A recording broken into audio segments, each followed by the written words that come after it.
Keeping venomous reptiles is an unforgiving hobby, requiring proper training and lots of experience. One simple mistake can be the difference between life and death. Remember, the most venomous snake in the world is the one that just bit you. There are no venomous snakes with training wheels. Just because you see viperkeeper handle snakes a certain way does not mean you should try it too. Hello. Today we have a rare visitor. Rare to YouTube because I don't often take these out and work with them. This is Protobothrops cornutus, also known as the horned pit viper or fan sea-pan horned pit viper. It's found in northern and central Vietnam and southern China. They're a very cool species. I have this animal since I think 2014 is when I got them. This happens to be a male. I got it from the Moscow Zoo and trade for other animals and such, as well as I got the habus from the Moscow Zoo. They're endemic to Japan, as I said, Vietnam and China, and this one came out, it needed a little bit of shedding. It got a little bit of stuck shedding on it, and it's winter time here at the lair. As you know, it's nearly Christmas, and there's still a little bit of stuck shed, but we're going to let that slide, and we're going to let it come out and hopefully not play snake hockey. This is full-size adult. We don't know a lot about the venom. They're certainly pit vipers and capable of producing a consumptive coagulopathy with their venom, which means that it has lots of snake venom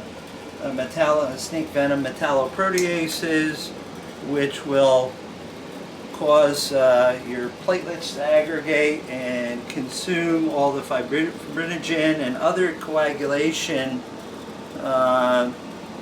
factors in your bloodstream, as well as other components which will cause your fingers or the area to necrose.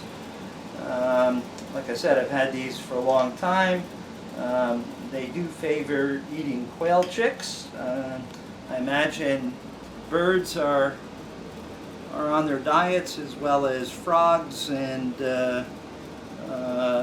other things that might be in their habitat. But since these are in their enclosure, they're not arboreal, even though they have things to climb on. I always find them on the ground. So, but they do seem to like quail chicks. They eat them quite readily, and as you can see by their size, I got these as babies, just a few inches long. Yep. I know I am pressing my luck with you and sort of making you cranky. So I think we'll stop this here and put him back in the cage with his partner, who actually, I don't know the sex of the other one. I thought I had two females, but upon closer inspection, this is a male. So we'll go ahead and get him back in his cage. Again, this is the horned pit viper from Vietnam, Protobothrops cornutus. A very, very uncommon snake here in the United States. Hey, Viperkeeper here. I want to show you something which I will be a new project. Somewhat has to do with snakes.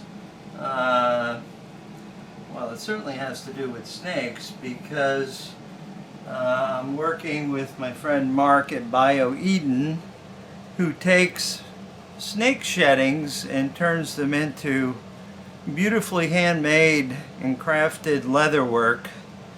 And this happens to be a puff adder shedding, that he has a patented process which he can process the skin and make the colors come true to life. Now, this is not skin from a dead snake. This is just a shedding. He works this miracle.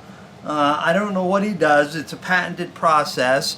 But this is a shed skin that the snake normally sloughed off, and he's able to turn it into a beautiful work of art and made this custom guitar strap out of it that I am showcasing on one of my several bass guitars that I have.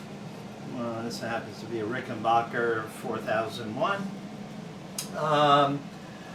But he makes it fully adjustable, so you know, if you're a youngster or you a bigger individual, this strap will pull out and extend. I want to be careful that I don't drop my couple $1,000 guitar on the floor, but you can see it extended, and you can push it back in, and he has a locking mechanism. But this is just one of the several products that he makes that we will be showcasing on viperkeeper.com, where you can go ahead and purchase these. You know, custom leather works. He's got cell phone cases. He's got a whole line of products that we're going to be introducing in the next several months. So keep your eyes open for that. Mr. Puffy's in shed, but he had a big rat this morning to help him with that process. You know, it's not how much you wet down the snake, it's how much water the snake takes in. So a nice wet rat certainly helps. You're getting the attention of somebody else, Lori. Yeah, she's moving over here closer to me. Or are you moving? What are you doing? You're going up. Yeah, she's shedding? Or she's got shed stuck on her head. I think she has some stuck on her head. But I'm not taking it off. Oh, why not? Why not? Okay, so we're here to feed a number of critters. Now, this girl is a rough death adder, and she's been on a diet for a very long time. Just giving her small meals so she could lose some weight, because you know, she filled out so much you couldn't even see her spine, and now, you know, her weight's come down and she hasn't been fed in 2 weeks. So I'm going to see if she's interested in eating. Now, knowing death adders, I have to approach this sort of carefully, because she could easily, if I go and reach all the way to the rear of the cage, she could easily swing around and tag my hand at the doorway. So I have to be really cautious about this. And actually, I'm going to go in from this way because it gives me some cover. Having been nipped by a rough death adder before, I don't want to repeat. Are you interested in that? Huh? Or are you going defensive, huh?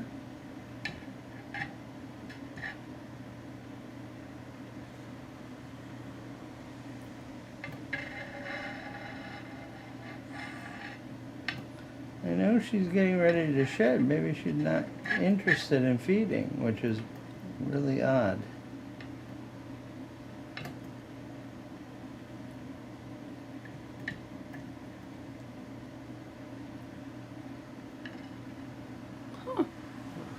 That is unusual. It's very unusual. I know she's in shed,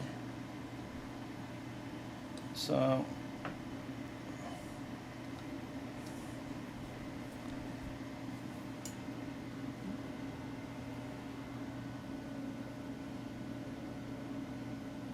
No? Yeah, it's pretty clear she's defensive more than anything else.